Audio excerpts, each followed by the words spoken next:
Good evening, ladies and gentlemen. I'm calling the April 28th regular council meeting to order. Ladies and gentlemen, just over a week ago, Nova Scotia communities experienced a tragedy that has not been seen in Canada before. The town of Blackfalds sends its heartfelt prayers to the families and communities affected and hope that you are able to find the strength to recover and know that you do not stand alone.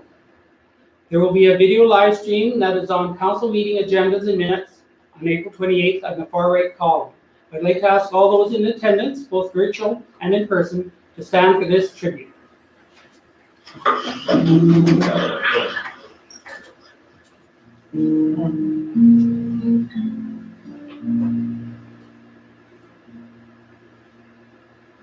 I'll sing from Nova Scotia. I'll sing songs of love, a gentle tune, friends and neighbors, we just can't consume. Soft refrains bring some comfort to every single living thing. So I'll sing from Nova Scotia, let the bells of St. James ring. Tell grief of sons and daughters who never got to say goodbye. For how the sky can look so different every time it goes outside. From Puerto Peter to Napa, no one here will forget today. The neighbor said he couldn't believe it, God would happen anyway. I thought I heard distant sirens, I see fire down the road. We can still hear the gunshots at night, it's hard to leave alone. So tonight I'll sing from Nova Scotia, tonight we'll sing songs of love, gentle tune, friends and neighbors, peace just can't consume. Peace just can't consume. Thank you.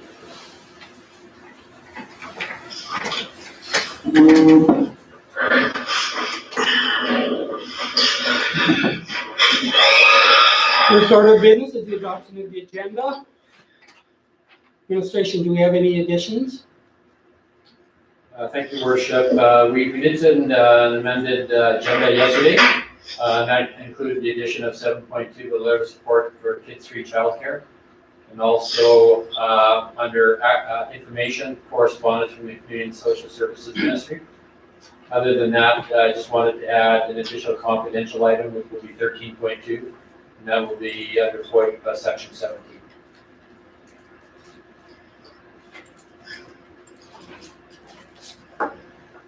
Thank you. Council, do you have any additions?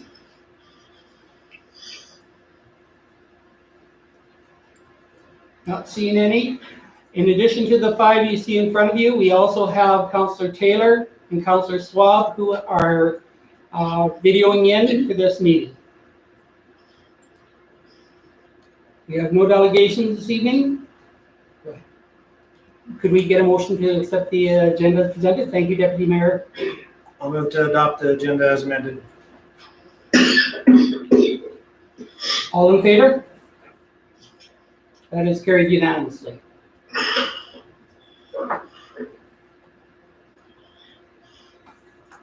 Moving on, we have no delegation, we have no public hearing. Business arising from the minutes, 5.1, and that is Blackfalds Bylaw 1247. Director DeBresser. Thank you, Your Worship and Council. Before you, you have the 2020 tax rate bylaw, which is 124720. Council proceeded with the amended first reading at the April 14th council meeting. The amended motion was to direct administration to proceed with a 0% tax increase for 2020. The administration has prepared the bill rates accordingly and recommending second and third readings of the bylaw. The memo has been updated with a table of 2019 mill rates for comparable communities. Comparable communities were taken from the province of Alberta, from the financial indicator graphs that compare comparable communities with similar populations. As noted down the bottom there, the mill rate for the residential is slightly over the average, where the non-residential mill rate is slightly under. The offset is definitely moving taxes from one class to the other. They're pretty much identical, the 1.08 plus or minus on the residential versus the non-residential side. Just wanted to note that they were the 2019 mill rates as well, not the future ones.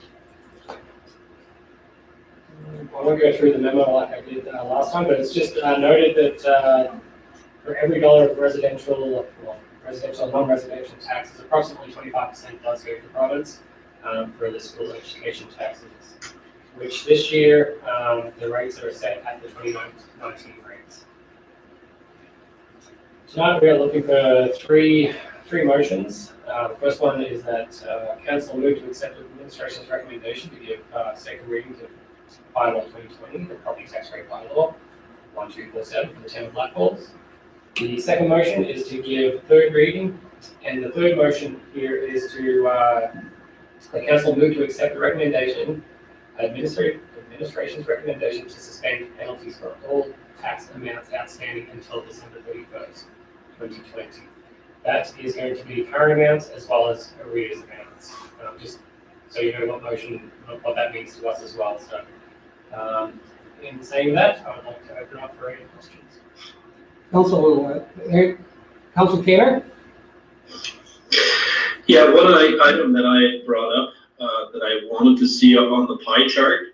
I brought it up when we drafted the budget, and I emailed and had that discussion about the policing costs, showing that provincial download of the policing in our pie chart, or giving some explanation to see that we carry that load, and it was a provincial download, and I have asked for that to be there, and it's not there, so I'm a little bit concerned with that.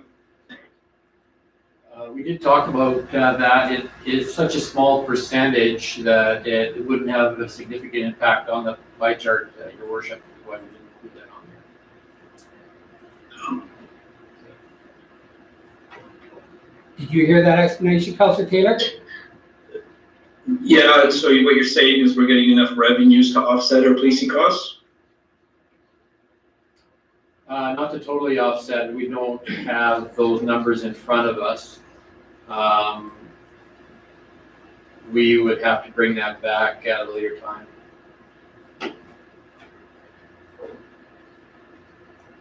Subsequent?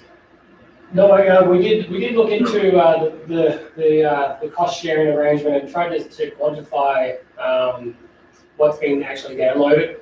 As you can see in the graph, it would be in that under that 1% kind of. It was really hard to quantify the actual the downloading. We did look at the provincial fine, how the province did take a higher cut of that. We did look at the way the cost sharing arrangement goes is the bodies in the seat. So if the town has more bodies in the building, we pay a slightly higher, of the operations and maintenance cost of that. So we really looked at it both ways, but we really couldn't substantiate something that we could present to council that say, yes, it is a 1% download or a 0.5%. Yeah, we had trouble trying to rework it that way. How many officers are we paying for right now? 8. 8. So 8 at what, 130,000 approximately? Yeah, that's about right. I think it's 130. And then there's the building costs on top of that, and the administrative costs, right? Right. We receive a portion of the operation and maintenance costs back from the federal government. Yeah. So that's $1 million. It's still 500,000. It doesn't. Yeah, I see what you're saying, but it's nice. Somewhere in there, just showing what we pay as a provincial download is maybe not in the pie chart, but something in an explanation, because I think it's significant. What's one mill rate? 130,000. Every officer's a mill rate, basically, is what I'm saying.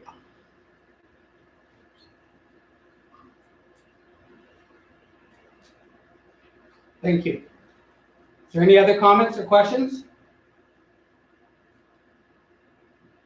Not seeing any. Councillor Sende? I'm prepared to move to accept administration's recommendation to give second reading to the 2020 property tax bylaw, 1247/20 for the town of Blackfalds. Thank you. Debate on that motion? All in favor? That is carried unanimously.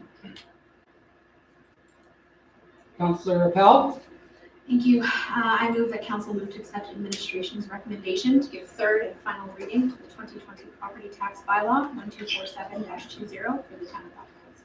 Thank you. Debate on that motion? All in favor? That is carried unanimously. Deputy Mayor? I'll move that council move to accept administration's recommendation to suspend penalties for all property tax amounts outstanding until December 31st, 2020. Debate on that motion? All in favor? That is carried unanimously. Thank you. Moving on, we'll ask Manager Morrison to come forward and bring us our update for the COVID report.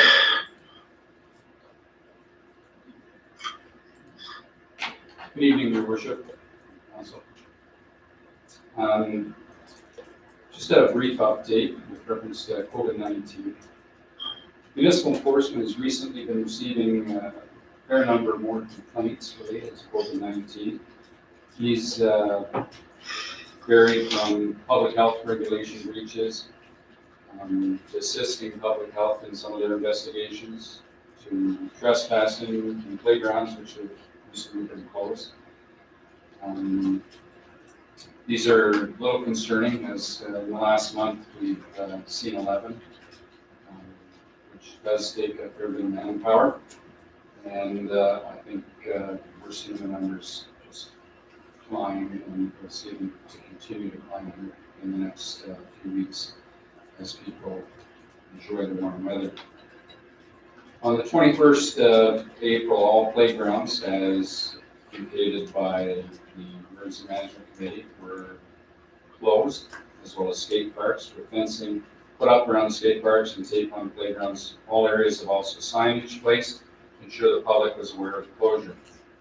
Along with these, a news release was put out to ensure the public was aware. Of concern is the skate parks. We have been seeing some of the fencing taken down in the evenings, knocked down, so it's creating a little bit of extra work for our parks people. So we're monitoring that. We've now got requesting the RSMP to do a few more patrols in the evenings, as well. Municipal enforcement is up in their patrols throughout the day, ensuring people aren't breaking down the fence and going across into the skate parks. Friday the 24th, the video was added to the web.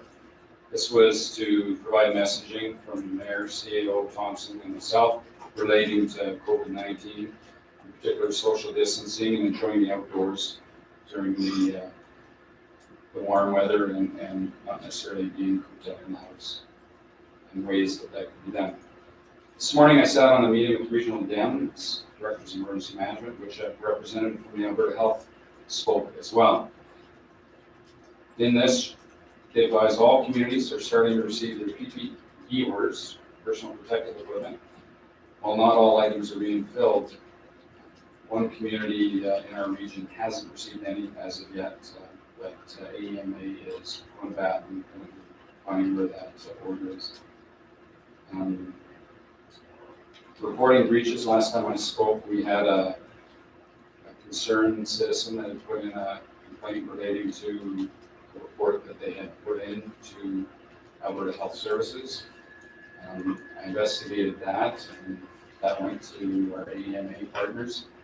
And Alberta Health Services can't explain why there wasn't an answer with the 24/7, because it is a 24-hour monitored number. But they also are suggesting more so report online as opposed to using the telephone, because there is someone that will respond from the online reports that come in, and that is 24/7 as well. Drive-in movie theaters. This was again brought up at the meeting today. And regional Alberta Health Services representative stated that Central Region is abiding by Dr. Dina Hinshaw's order and are not allowing drive-ins. Reason being, they are mass gatherings. They are also considered a rec facility. There is no way of keeping all people in their cars. This was also supported by Dr. Johnson from Alberta Health Services as well. Campgrounds, Alberta Health Services strongly recommends that privately owned and municipally operated campgrounds in Alberta follow the precedent set by Alberta Parks and National Parks and remain closed for the upcoming 2020 season. I wouldn't move forward with any of that yet.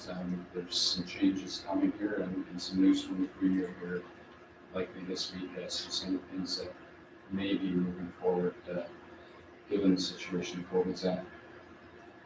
Councillor Sandy had asked at last time I reported how many tests were being done in central Alberta. I'm advised currently they are running on average 400 tests per day in central Alberta, with 2 new cases having been reported yesterday within the central Alberta region.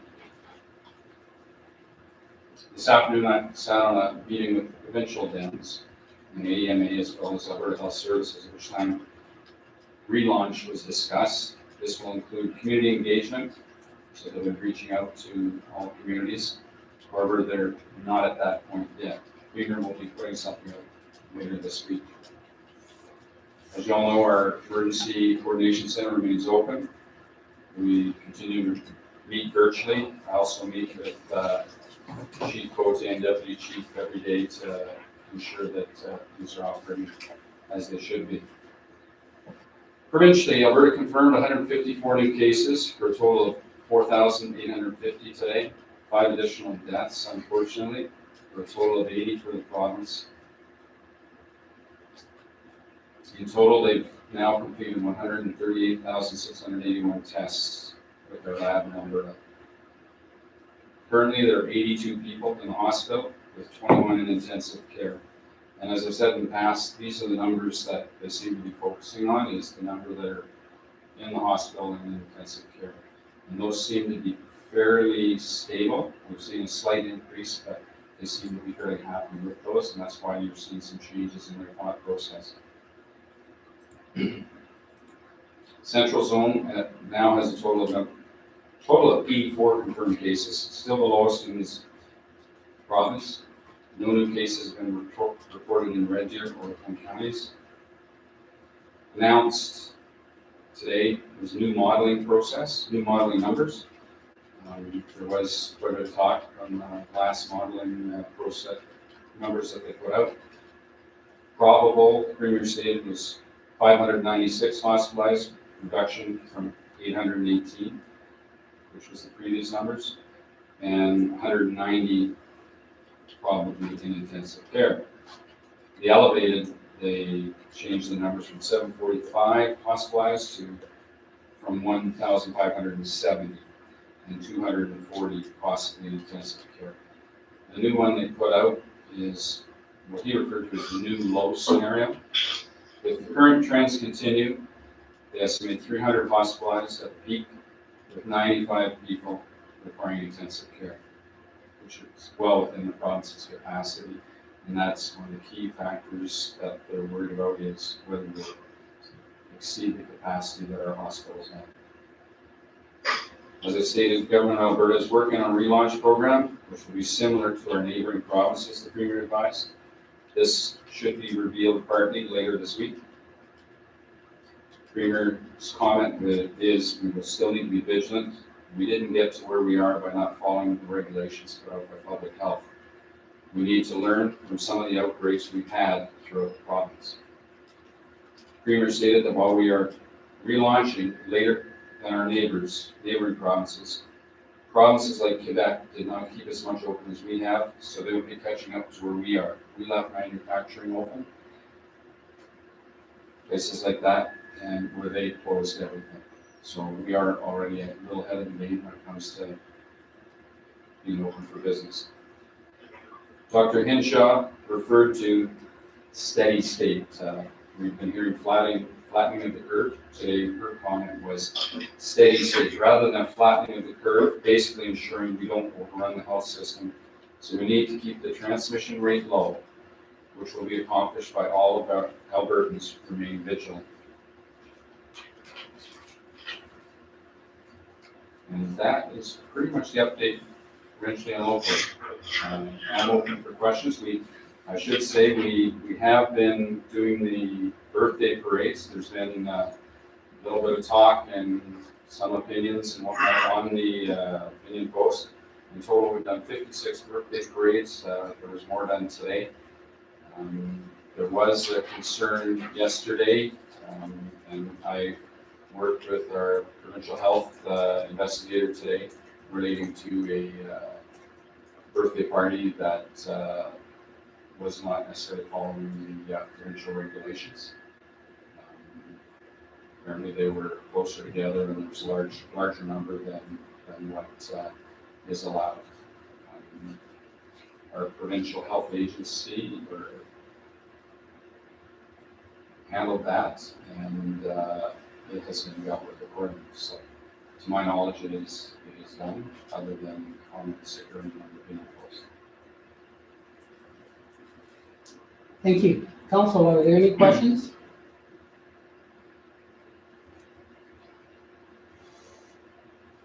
Not seeing any. Thank you very much for your continued effort, and we look forward to any updates that you'll have in the future. So I'm looking for a motion for acceptance for information. Councillor Hoover, I'll make a motion to accept Manager Morrison's verbal report as information. debate on the motion. All in favor? Carried unanimously. We're moving on to our CEO report. CEO Thompson. Thank you, Worship. Council is quite likely aware a lot of our activities we've been relating to the pandemic over the past month. But there has been a number of other things that we've been working on. One of them is the ICF agreement.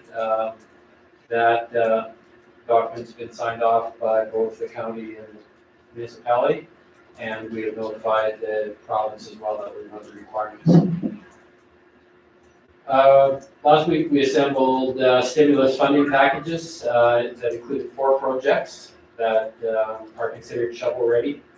And they include the Center Plaza at the multiplex, along with the Grape Street realignment, the Leon Road and Duncan Avenue upgrades support the new high school build, as well as Northwest Storm Project and the East Area Storm Project.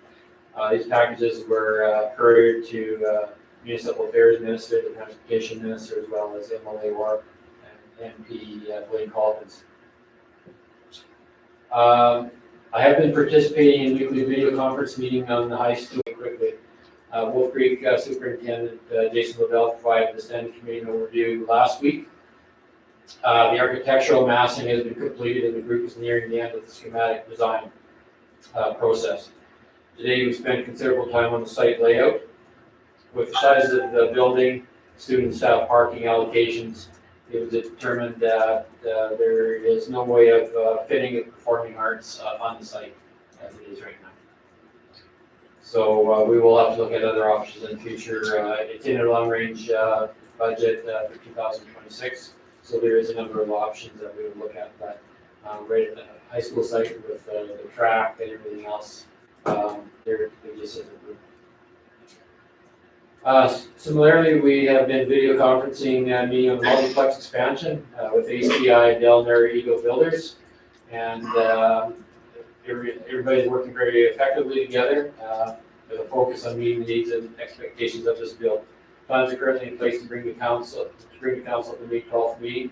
All items reviewed through the value engineering process to ensure that we align with the budget allocation. Council is aware we have to implement layoffs similar to a lot of municipalities across the province. With these temporary layoffs, we're not able to bring back any seasonal labor until such time as those layoff folks are recalled.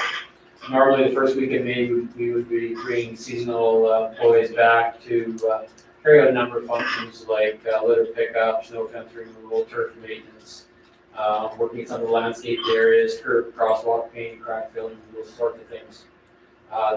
These functions will be delayed by several weeks, 2 or 3 weeks. And although there is some opportunity to recall limited numbers of staff with priority job functions, so that is something administration is looking at. We are also anticipating that we will receive federal funding for student hire. Although the funding hasn't been confirmed, we're quite confident. So that adds a little bit of a challenge as well, is how do we bring the students on? We have to bring back the laid-off folks first. So administration's been discussing these on an ongoing basis. I have had some brief discussions with council on the increase of traffic infractions that we've been seeing across the community. Again, very similar to the problems that other jurisdictions are experiencing, and many think it's because of the reduction of traffic. However, this is a serious issue, especially with enforcement to bring this situation under control. Following up on the recommendations of the Emergency Management Committee, we have closed skate parks, and Manager Morrison talked about that in his talk. Staying with the impacts of the pandemic, we have reviewed the solid waste and recycling service provided to our residents under contract. We have previously reported that the recycling storage facility is not operating due to safety and health concerns related to the pandemic and employees handling these materials. So those materials are being picked up with garbage at this time. Residents are currently still having and utilizing both the garbage bin and the recycling bin on a weekly basis. However, they have been asked not to put garbage in the recycling bin, so more people being home. We also know that overall waste generation is quite a bit greater than normal.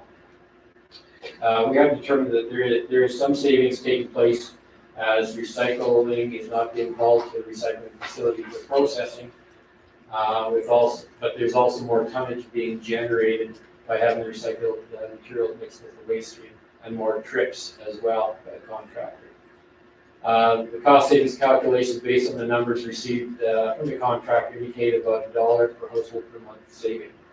So it isn't a large amount, and from administration standpoint, and not knowing when the present pickup process will, how long that will be in place, our recommendation is not to adjust it at this time.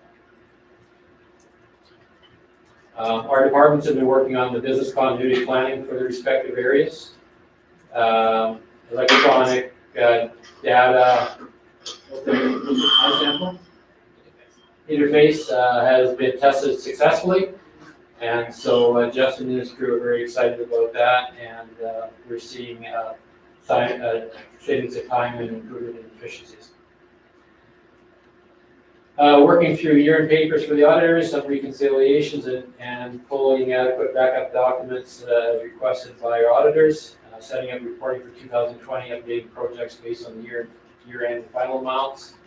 Administration spent considerable time on spring budget adjustments, which council will see the 2020 operating budget adjustments provided tonight, as well as reviewing the 10-year capital changes, which we have also carried out.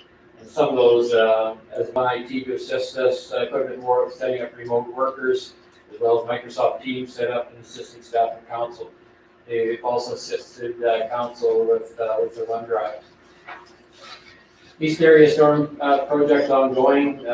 Substantial completion inspection was completed, and currently the pipeline is commissioned and wetlands are being drawn down in anticipation for the 2021 winter linear wetlands work and adjacent development pond works. The Northwest stormwater application is ongoing. We've requested some more clarification by Alberta Environment and Parks at the beginning of the month as SIR number 2.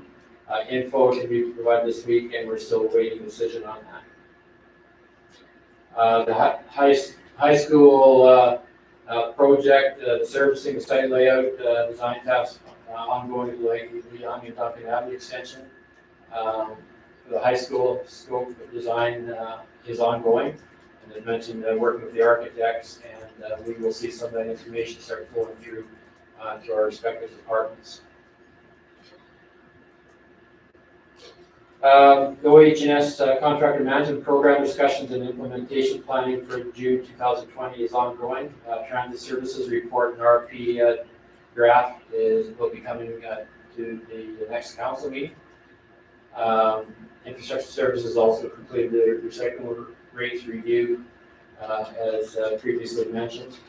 And the draft of the project charter for our town's asset management program, as well as the creation of a library of asset condition assessment templates is being completed. Development of the GIS online web mapping program for internal review. Concept design of internal online web mapping program for IS department, planning development department, parks and recreation. These will be reviewed by the department leads in April and May. Environmental stewardship strategy online survey was extended from April 9th to April 30th to allow more time for residents' input during this pandemic. Public Works to develop business continuity plan to ensure essential services are maintained while protecting worker safety. Development of hazard assessments, standard operating guidelines for high-risk public works activities. Sweeping operations began, I believe, April 20th. I guess last Friday we did have some repairs that had been done to the sweeper as well as the grader. Remove the water reservoir pump at East Railway, and thawing the storm drains that took place earlier in the month. In planning and development, the April 2020 construction will be done due to the general economy in Alberta and COVID-19. Mainly applications are coming in for basement development, so it's obvious people are spending some of their time doing upgrades in their homes. Multiplex Plaza preliminary discussions being reviewed for land use bylaw compliance. And Katy Ranch Phase 4 redesignation public hearing at council in May. It was postponed in March due to COVID-19 virus and how to handle closure of specific facilities, including council chambers. FCSS has been working on a number of initiatives, including lunchbox program in partnership with Blackfalds Food Bank and After the Grind, serving over 50 children every Tuesday and Thursday. So far, over $26,000 has been raised in support of the program for a variety of community members, businesses, and organizations. And actually, those include TELUS, Vesta Energy, Go Services, George Harrison, 1822053 Alberta Limited, Val, MD Global, 98878 Alberta Limited, Girlings Enterprises Limited, the Optimist Club, Walter and Helen's Albers, United Way Social Services Support through the Government of Alberta, and Wolf Creek School Division School Nutrition Grant. Volunteer support for Lunchbox program, screening, organizing, supporting volunteers at food bank facilitation. So far, over 300 hours of volunteer time has supported the COVID-19 response. Information referrals been done through phone calls and emails. Most concerns that people have are COVID emergency funding related. Parks and facilities, been taking down the Christmas display in Tails Park. That is done in phases as ground thaws and allows some of that equipment to come out of the ground. Outdoor rig boards have come down over by the multiplex that has community event signs. Continued effort in getting operations facility finished setup and clearing out the old CSD shop and the Drake Street shop. Also working on pool preparation, and the Abbott Center is continuing work with ongoing memberships and bookings. Marketing communication has been very busy with numerous activities surrounding advertising and notifications, especially with the impacts of the pandemic. And facility closures have been extended to May 31st and events canceled until June 30th. Economic development highlights include the creation and maintenance of an online business resource center, and it's on our website. Creating and keeping a current list of Blackfalds businesses, frequent communication with the business community for the purpose of sharing information on supports and resources, and to learn about the challenges being faced by our local businesses. And she also met with a prospective physician on Saturday, April 4th. Fire department gearing up for a busy summer with grass fire season around the corner, and to continue to provide logistics for the town's COVID-19 response, and bringing essential supplies to maintain our health and well-being of our staff. Currently, the RCMP is experiencing a 43% reduction in the call volume and are operating at full staffing levels, so we would be counting on them to assist us with some additional enforcement in town. The RCMP remains fully operational, responsive, and committed to the safety and security of our residents. And the RCMP, with relation to enforcement of health directions, is first, when appropriate, taking an educational approach and looking at voluntary compliance. Municipal enforcement offices have continued to monitor traffic flow throughout the town, encouraging residents to be compliant with regulations.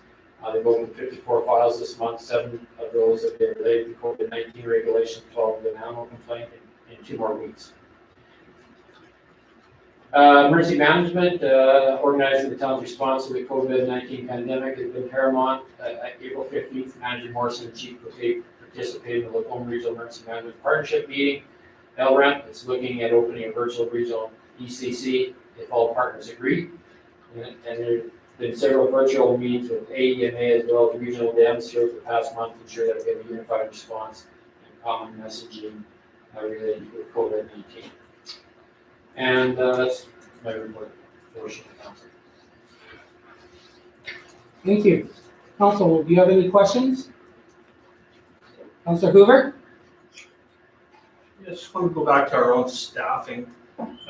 Do we know if we're eligible for some of the wage subsidy to allow us to bring back some of our staff? I know it's supposed to be for businesses that have declined in business a certain amount, but since we do have a backlog of things, and also to allow us to then be able to bring on those students and keep those jobs flowing. Yeah, the information I was hearing yesterday that hasn't been approved by the government yet. The municipalities are looking for that. I don't know if anybody heard, but financial help, but that hasn't been approved at this time. So we'll continue to monitor that. Anyone else? Councilor Steady? So I have a question, and I'm not sure if you'll be able to answer it. In regards to the rent reductions for our community businesses, have the landlords been receptive to that? Because it's extraordinarily important that when we can open up again, that our small businesses are still around and able to open up. And I know that's important for everyone on council, so has that been going well? Well, I haven't heard yet anything otherwise, but I will find out now that the fall council know if that has gone smoothly. Thank you. Deputy Mayor? I noticed some of the trees around the arena have been removed. Do you know where they've been relocated? I'm not aware of any tree removal, so I'll find that out as well. Well, I know the trees are removed, but I don't know where she moved to. I think she moved to All-Star, but I'll find out. We'll find out. Councilor Steady? Just one additional thing as well. Have we been able to have a staff member go out and pick up the bumpers? The bumpers that are laying on the side of Highway 2A? The one that was right on the corner up here is gone. Okay, And so I think highway maintenance crews have started some of their work. I know they were sweeping on 597 the overpass, so some of that work will happen. perfect. Picking up litter is something that we normally do about this time. There will be a 2-week delay, which is something we don't want. But as you know, in the budget adjustments, we have a lot for cost savings to balance the budget. So those are one thing, but council can count on the fact that there will be hanging numbers. Councilor Powell? Thank you. So just back to the solid waste and recycling. So basically we pay the same to haul the garbage to the dump as we did to bring it and get it sorted at the recycling depot? Well, there's a number of moving parts, and Preston will fill in the blanks if I'm wrong. So the two bins are still, so now instead of one garbage bin and one recycling bin, both are garbage bins. So there's more material being picked up, although there's not a second truck having to be used to pick up recycling. And so they're not having to transport to this sorting facility, but there is more waste being still hauled to the city of Red Deer and we paid on the tonnage. So we have crunched, we've asked for those numbers from them. We asked the second time because we didn't feel that the cost savings, that there should be more. And so the cost savings that have come back, as mentioned, equates to $1 million. Okay, thanks. Councillor Hoover? I know you answered this online, but just for the benefit of people watching, the organic material or will that start as per normal May 1st? Yes, we're on track to start that. Okay.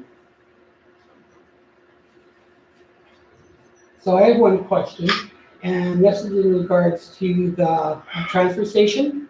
I've had a couple of people call in and are wondering why we can't, instead of completely canceling out Saturday and Sunday, have one of those days available from the regular office hours and have it available on the weekend for people to actually utilize it who are still working and cannot utilize it during our week. When we made this change to the transfer site, we did have a discussion with worship, and a lot of it pertaining to having it the regular work hours as the rest of the crews. However, we can have some additional discussion and see if there's any additional opportunity, because we know there is a lot of people utilizing the facility. In fact, we've had to bring in another bin, and we do have to have another operator going over about 3 times a day to pack down some of the material with the loader. So I think that utilization is more than what we had anticipated, but we will have an additional discussion. Thank you. Is there anything else from council? Thank you, CEO Thompson. Could I get a motion, Deputy Mayor? Move to accept the CEO report as information. Debate on the motion? All in favor? And that is carried unanimously. Moving on to 6.3, budget adjustments. Director DeBresser? Thank you, Your Worship and Council. Before you have the 2020 budget adjustments. Administration has gone through the budget, looking for savings, looking at the impacts of COVID-19. And as a result, there's $415,000 worth of adjustments made to the budget. There is an offsetting revenue for the expenses, and as you presented the bylaw tonight, the 0% tax rate increase, that has also been accounted for. I won't go through line by line for the adjustments, but I'm open for questions when we get there. On the capital side of things, we are thinking about the new high school coming, and as a result, we have made some changes to the 10-year capital, not so much the 2020 capital, but the 10-year capital. That being in 2021, there was an intersection upgrade for $600,000. That money will be reallocated for the engineering for both Leon Road and Duncan Avenue, with construction presented in 2022. 2023, the budget line for the All-Star Park has been reduced, but did have the road cost in there, the road upgrade, so we kind of brought that forward a couple of years. There has been some other changes from 2023 and backwards. I won't go through all of them, but it's just mainly looking at the current infrastructure needs, current environment of development, and we made those changes as presented. We are, as CEO Thompson alluded to, we are pursuing all funding possibilities. As mentioned, we have sent for the shovel-ready project list to the MLA, and we are reviewing any potential funding that does come out on a weekly basis or a daily basis. Administration is recommending two motions tonight. The one, that council move to accept the operating budget adjustments as presented, and the second one is that council move to accept the 10-year capital plan as information. And with that, I'll open it up for any questions that you may have. Questions from council? Councillor Taylor? I realize we're just talking about capital right now for a budget, but I'm wondering, council has always kind of kept with keeping cost of living wage increases. Is that something that we'll need to look at here going forward? I don't know if we can commit to that as we look at where we're at with things. Is that something that you have discussed, or is that something that would come up differently when we're talking about budget adjustments?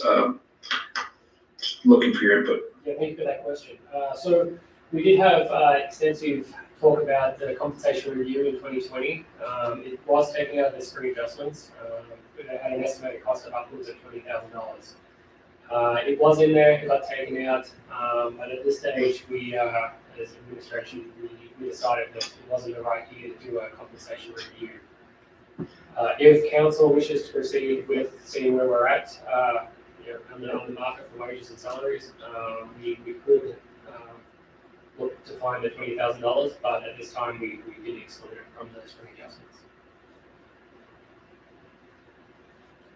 Did that answer your question, Councillor Taylor? It did. I was just talking about further going ahead, are we looking at a point where we're going to do a wage freeze for a few years? That was my question, because when we're looking forward in the budgets, we're looking at 21 and 22 moving things forward. That was where I was at. This year I'm fine for going forward for next year. Sure, and yeah, sorry, one thing that I didn't mention in the presentation there was the impact that the 0% tax increase that we presented tonight will have on the future years. As you're aware, the union agreement has got a 2% increase for 2021, and 2021 is the last year of that union agreement. So I'm not sure the back and forth between the union and the administration here, but that is slated and it is in the 3-year operating budget at this stage. So to answer your question, we're not sure at this stage. Councillor Hoover? The question is it's only partially budget related, but hopefully it's valid. We did budget for a municipal census this year. Do we know if that's going to be possible, whether that's something that's going to be delayed, and if not, have we looked at that in terms of our budget?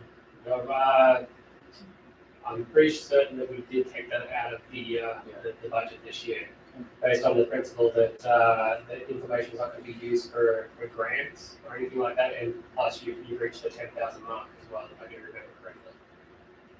Okay.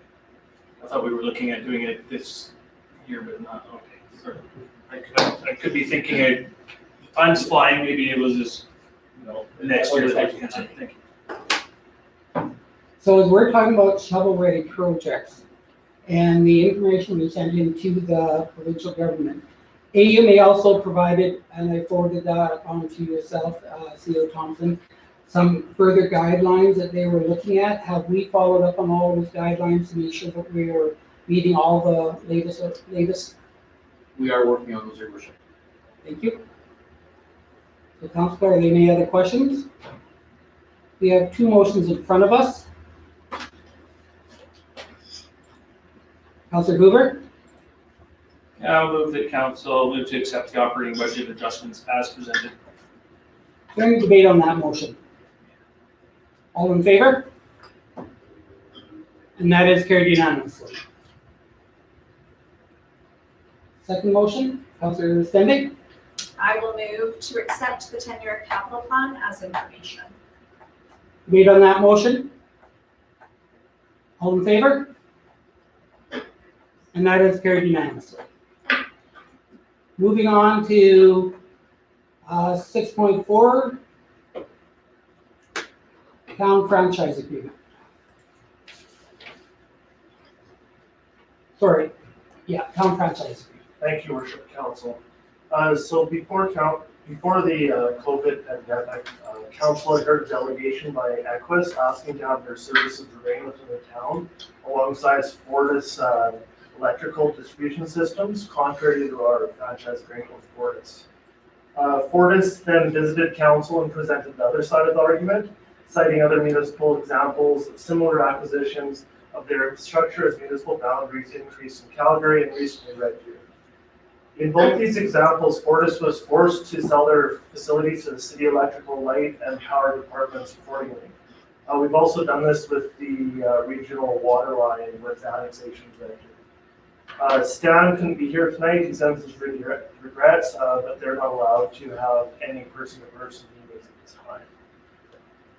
We brought this decision letter that Fortis has provided and is attached, requesting them to bolster our existing bylaw verbiage to ensure these assets can be attained in a timely manner and also align with the franchise holding agreement. The report came forward at the April 20th Standing Committee, at which time the Standing Committee recommended the Council bring forward Bylaw 114820, amending Bylaw 115613 for consideration of first reading tonight. So just by amending this bylaw as recommended by the Standing Committee, Fortis and administration, as these Equus services can then be transferred to Fortis through the process set out by the AUC and become maintained and costed the same as other electrical services within our municipal boundaries. So what we're asking for tonight is that council moves forward with the Standing Committee recommendation to give first reading to bylaw 114820, amending the existing bylaw, essentially revising the bylaw to align with section 46 of the MGA. Thank you. Questions from the council? Councillor Taylor. I'm prepared to move. Go ahead. I'll move that council accepts the recommendation of Standing Committee of Council and gives first reading of bylaw 1148/20, amending bylaw 1156/13 as presented. Thank you. Debate from the council? I have one question. When we are looking at this, it does not need a public hearing, but if other service providers wanted to have input, how would they do that?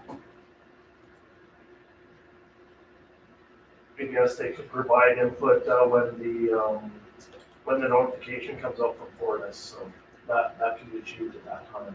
So Fortis, as part of this, will have to send out notification to both the service provider as well as the customer, and at that time, the service provider could provide objection or at least provide time frames to get that service switched over. And would that come back to council?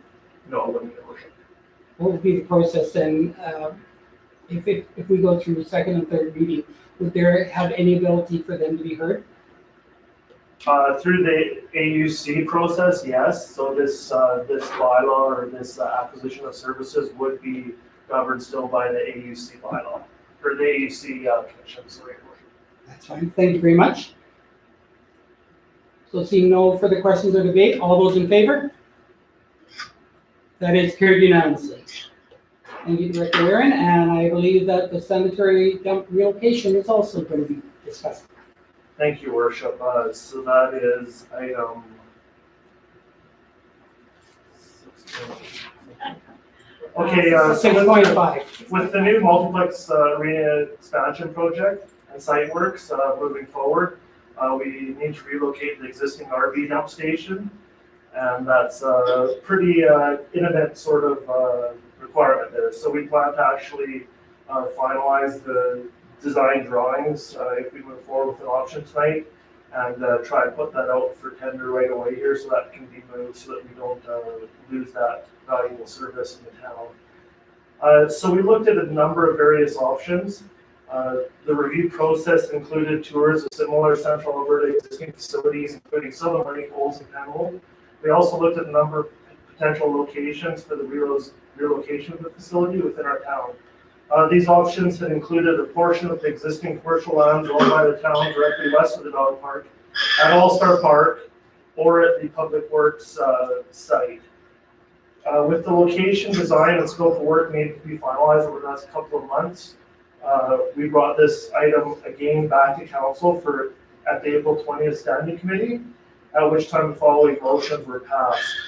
So, Standing Committee of Council made recommendation to authorize the installation of the new RV sanitary dump station at the campsite location access adjacent to the Wadey Center. And further, that the Standing Committee of Council recommend that the RV dump station remain as a free service for users. So tonight, I won't go in great detail with the different options, but they're attached for council's consideration. So option one was the All-Star Park location. This option includes the development of the RV dump station within All-Star Park. The location would be east of the Wadey Center, on the west side of the campground area, directly off the camp access roadway or that stop sign.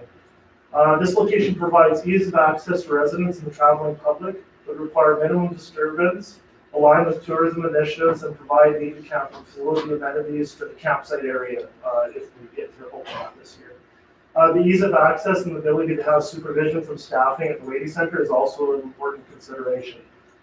This option was previously discussed in 2014, and we talked about additional traffic imposed only on the roadway. However, with the new access, that's a minimal concern, as well as the new Duncan Avenue extension in the near future. Option two was the Public Works site off of South Street. When we first presented this option, there was a number of costs to fill in the boulevard. We've since revised that option and it's presented to council tonight for similar costs. And then option three was at the new operations center site. The 10-acre site was considered, but access may not be easy for users and would require significant fencing installation to serve the RV dump site. And we'd also lose that portion of the yard. So what we're looking for tonight is that council accepts the recommendations I talked about before. And from a financial point of view, both the first two options are well within the allocated budget dollar amounts of $220,000. Thank you. Thank you. Council, are there any questions? So I had one question that came forward, and that was, why are we not putting it directly to the west of the existing dog park, in between the dog park and the RCMP? Thank you for that question, Your Worship. So that land is prime commercial land. So you put a dump station there, and you have to move it in the future. So that's worth over $350,000 an acre. So it would be squandering of prime real estate. Thank you very much. Council, are there any other questions? We have two motions in front of us, and the second, well, actually, I'll let the first one go ahead. Councillor Stende. Do you want them together or do you want them separate? Separately, please. Separately, okay, so I will accept the recommendation of the Standing Committee of Council in authorizing the installation of the new RV dump station to proceed north of the campsite access area at All-Star Park, adjacent to the Wadey Center site. And I think that this is clearly the best choice. Our residents made it very, very clear that that is where they felt that it belonged, and council heard them. Thank you. Debate on the motion? All those in favor? That is, all those opposed? That is just carried.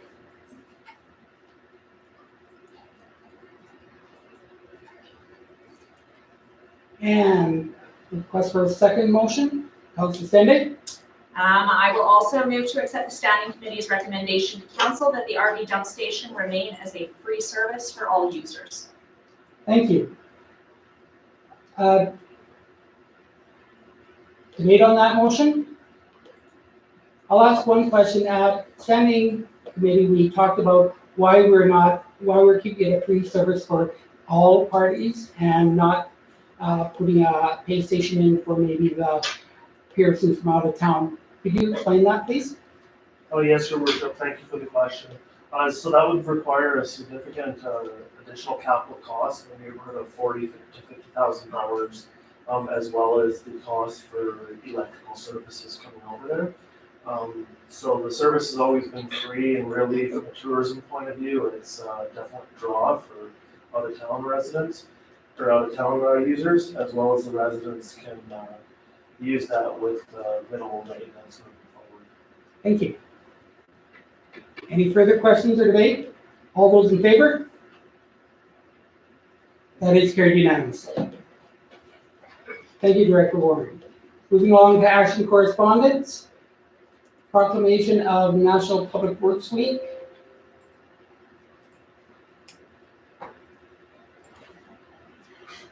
And Director Warren.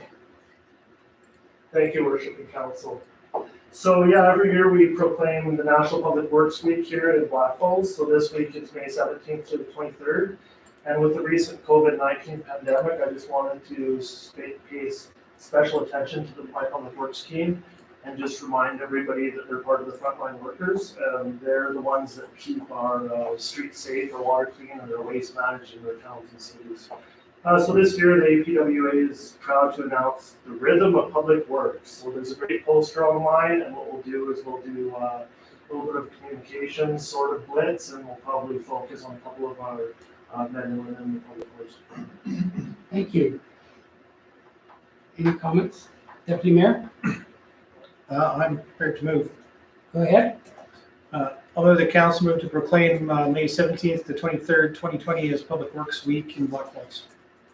Thank you. I'd just like to suggest from council that we appreciate everything that Public Works is doing all year round, and especially during this time with the extra work that is being created through the COVID.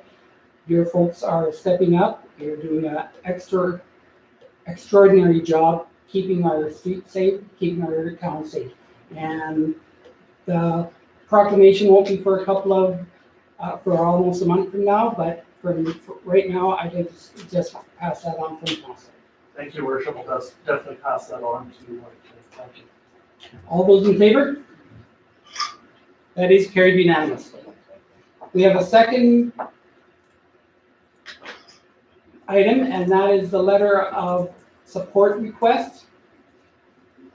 Hey, Worship and Council, I know you got the email from Mayor Poole on regards of the letter to the Ministry for Kids Street Childcare.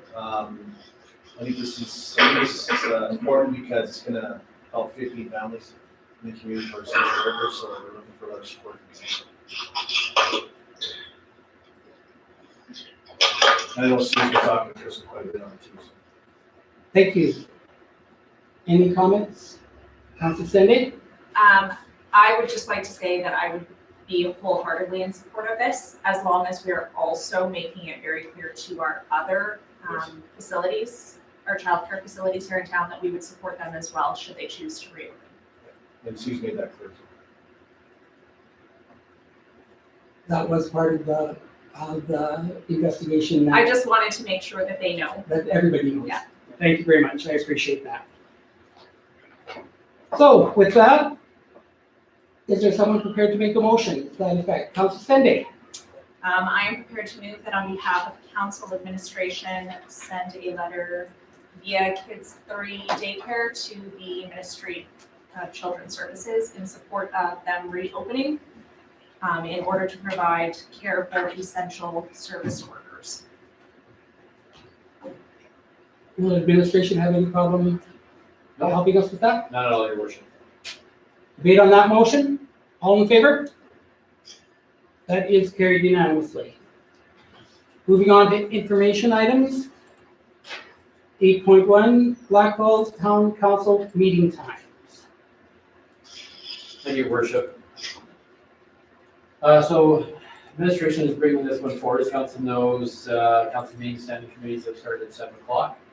Believe it or not, prior to the 2001-04 council term, meetings actually started at 8 o'clock, which is pretty late.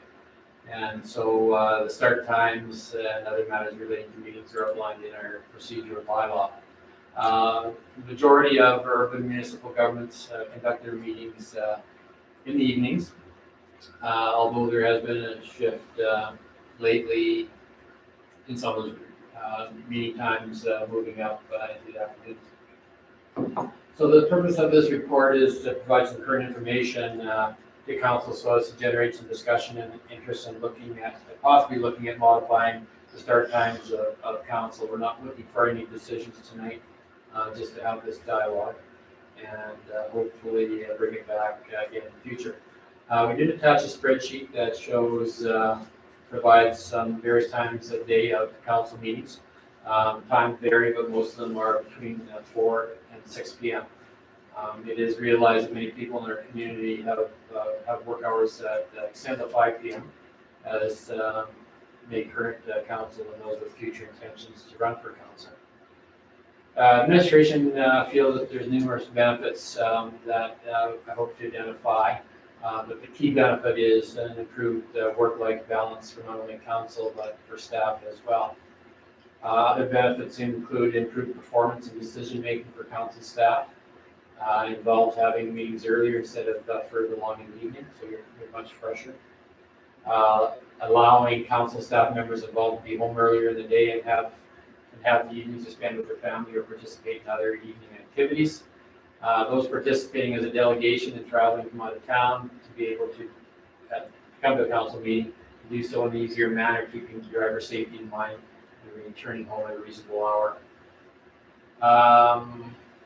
More convenient for IT to set up during regular work hours ahead of council meetings and improve safety of travel for attendees, especially during winter months as they travel home. Administration has put considerable effort in reducing the number of staff required at council meetings. Of note is the inclusion of live streaming that has taken away the need for someone from marketing and communications to attend the meetings. It should also be noted that numerous staff members attend the various board and committee evening meetings as well over the course of the week. The Recreation, Culture and Parks Committee has recently moved their meetings earlier with members acknowledging the benefits of this change. Administration is requesting that council consider moving the council meeting start times possibly to 5 p.m. or alternatively to 5:30 p.m. Administration is introducing this consideration. Would be pleased to bring this item back for additional discussion at an upcoming standing committee of council meeting. Thank you. Does anybody have any questions at this point? Councilor Sende. I just have a bit of an issue with the wording. It says times vary, but most of them are between 4 and 6 p.m. So I did a little digging, as I do. Olds, Beaumont, Cochrane are all 6 p.m. Medicine Hat is at 6:30. Cremona, Clare's Home, Crow's Nest Pasture at 7 p.m. I could keep going. There are a lot that have theirs later in the evening. Reason being, this job doesn't pay a lot. Most people who run for council still have to have a day job. Most of those people are not off from a normal day job until 5 p.m.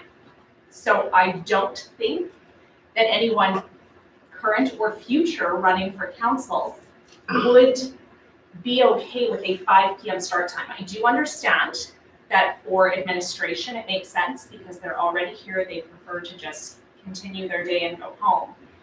But I think when you're asking council members who ran for a lower paying position to possibly have to use their holiday pay or worse, pay for childcare, considering we do not have that as a benefit sitting on council, that was something that this council voted against.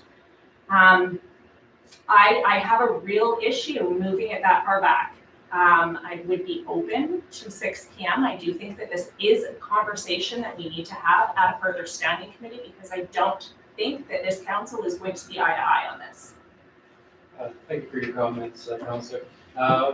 Those communities that we put in that table are those communities in relatively close proximity to our municipality. And when I mentioned the majority of 4 to 6, that did not include the rural ones that meet in the afternoon. And so I understand your comments, and that's why I did put it in there. We do understand that a lot of people do work at 5, but a lot of businesses appreciate the fact that they have somebody on staff that's serving the community, and many businesses would provide allowance for staff members to attend council meetings. That's my experience. But Administration definitely appreciates the dialogue, and that's why we brought this item forward. Sir? We have questions from Councillor Taylor, then Councillor Swab. Go ahead, Councillor Taylor. Yeah, I basically did the same research as Councillor Stenday. I looked at Pinoka too. They've gone to 7 o'clock meetings. Most of all the county stuff I consider relevant to county people because most of them are farmers and they can work around those schedules. Our community, like other communities, people generally work during the day. If they're going to attend an open house or if they have children and they want to attend a meeting, they have to have time for their suppers and to do things. It's about serving the community we live in.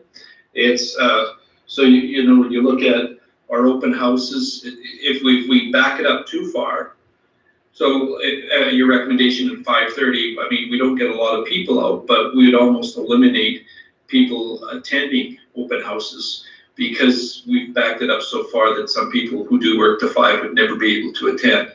So that's a strong concern. I would love for everybody to work a great work schedule, but unfortunately, this is the job, and you know, and this is the community that we work in.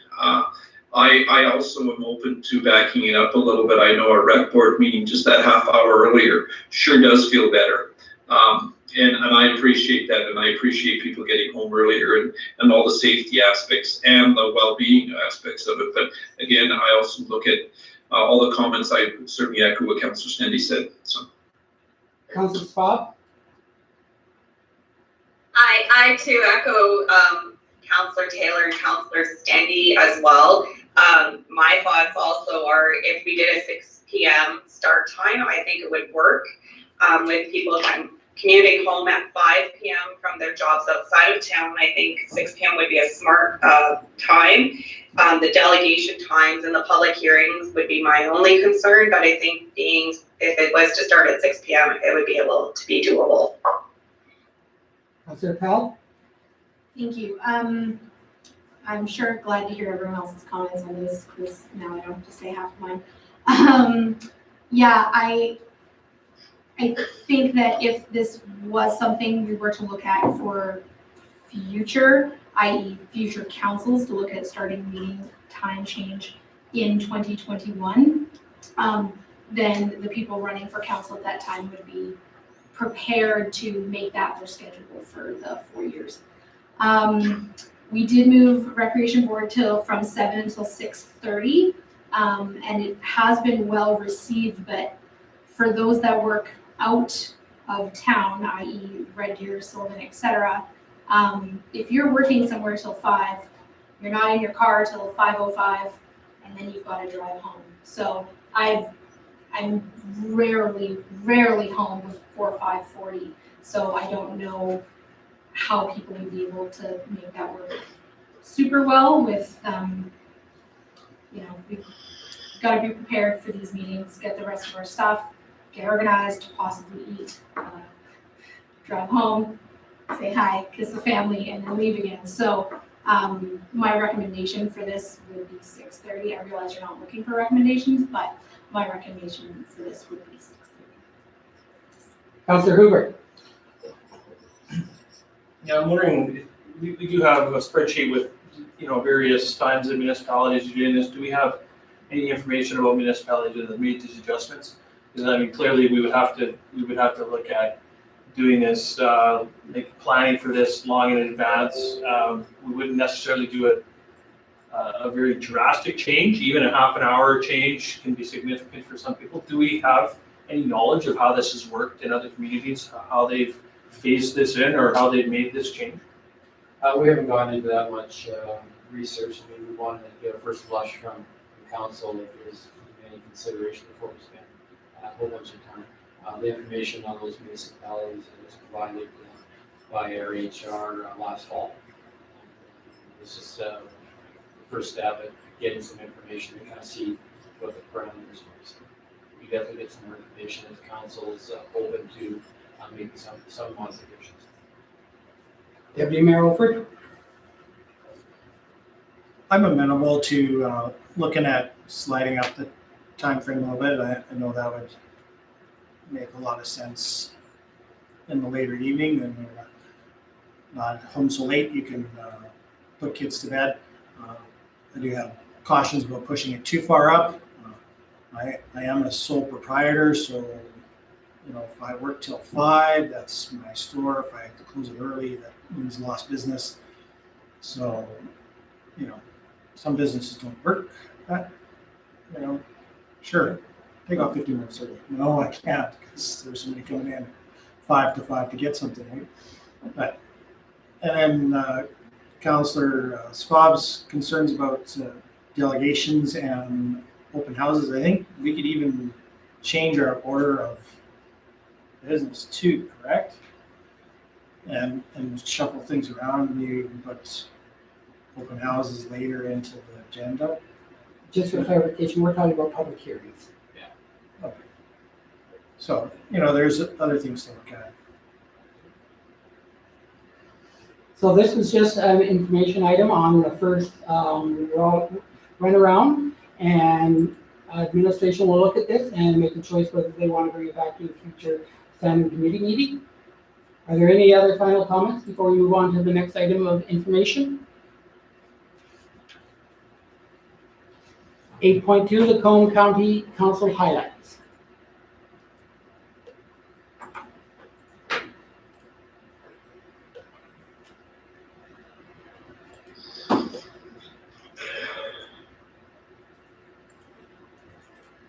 (8.3) Correspondence, Community Social Service Minister. Director Barnes. Just quickly, Your Worship, of course, Minister Shawnee is, relaxing the funding restrictions for SGSS, funding to help address food security needs at a local level. We've been doing it the last month, so the letter's coming out, but our SGSS department's doing a wonderful job of that, so it's just going across the province, but we're well ahead of the game. Thank you. And again, we appreciate the amount of work that FCSS is doing for our community at this time. For sure. Does anybody have any further questions on any of those items?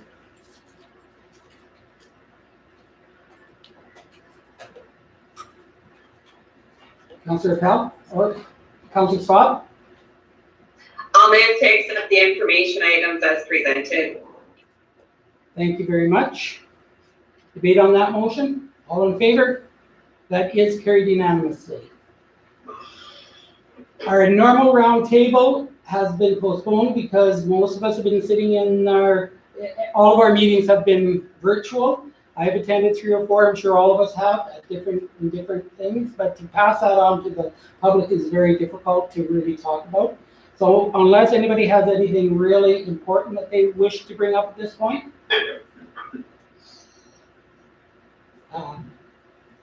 Through CEO Thompson. Sorry, Worship. Behind you.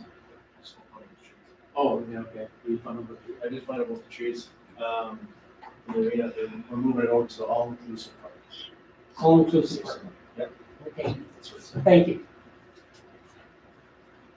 So nothing for round table. We will move on to 10.1, which is adoption of the minutes, regular council minutes, April 14th.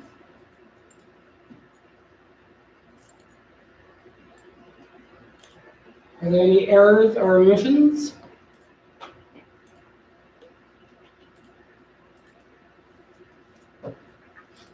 Not seeing any. Motion for acceptance? Councilor Stende? I will move to accept the minutes from April 14th, 2020 as presented. Debate? All in favor? That is carried unanimously. And 10.2, April 20th, Standing Committee meeting. Deputy Mayor Olford. I found a couple of corrections. The agenda approval was by Councillor Hoover. And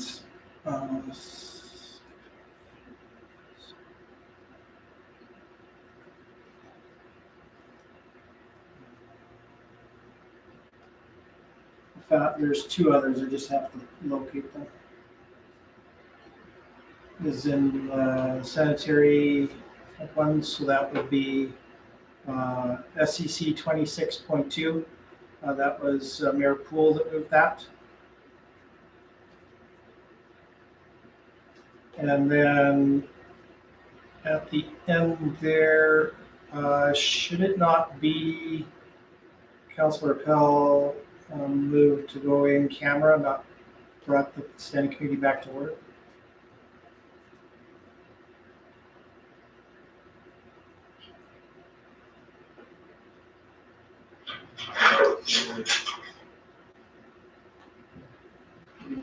Right after 28.20. Yeah, yeah. We'll make those corrections, yours. So those, Councillor Hoover? Yeah, I don't normally pick these up, but my name is wrong, 25-2, but Councilor Halbert, sounds cool, but it's wrong. Thanks. Has to do with that new activity. I'm not touching anybody, not touching anything. All right, so Councillor Swab. There actually was a 5-minute recess at that one because you guys did the emergency management part of the meeting then.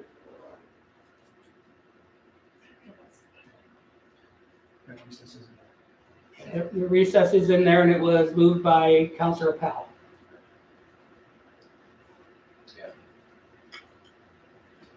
I would move to accept minutes as amended. Thank you. Debate on that motion? All in favor? And that is carried unanimously. Oh, hey, my name's wrong too. I'm standing. Thank you. The very, very bottom, right above adjournment. There's I two, don't know how I missed that. there's two there. I see that. At least it's not Jennifer. They got my first name right this time. All right, so all of those corrections will be made in 5 minutes. We have some confidential items. Do we wish to have a break before we move into confidence? Did you want to move for a break? Deputy Mayor? I'll move a 5-minute recess. Sorry, guys, I tried. I shook my head. Takes time to get the riff raff. I know how it feels being on the other end, waiting for everybody in here to go pee. So at 8:23, motion to take a break. All those in favor? That was still carried unanimously. So we're in break. And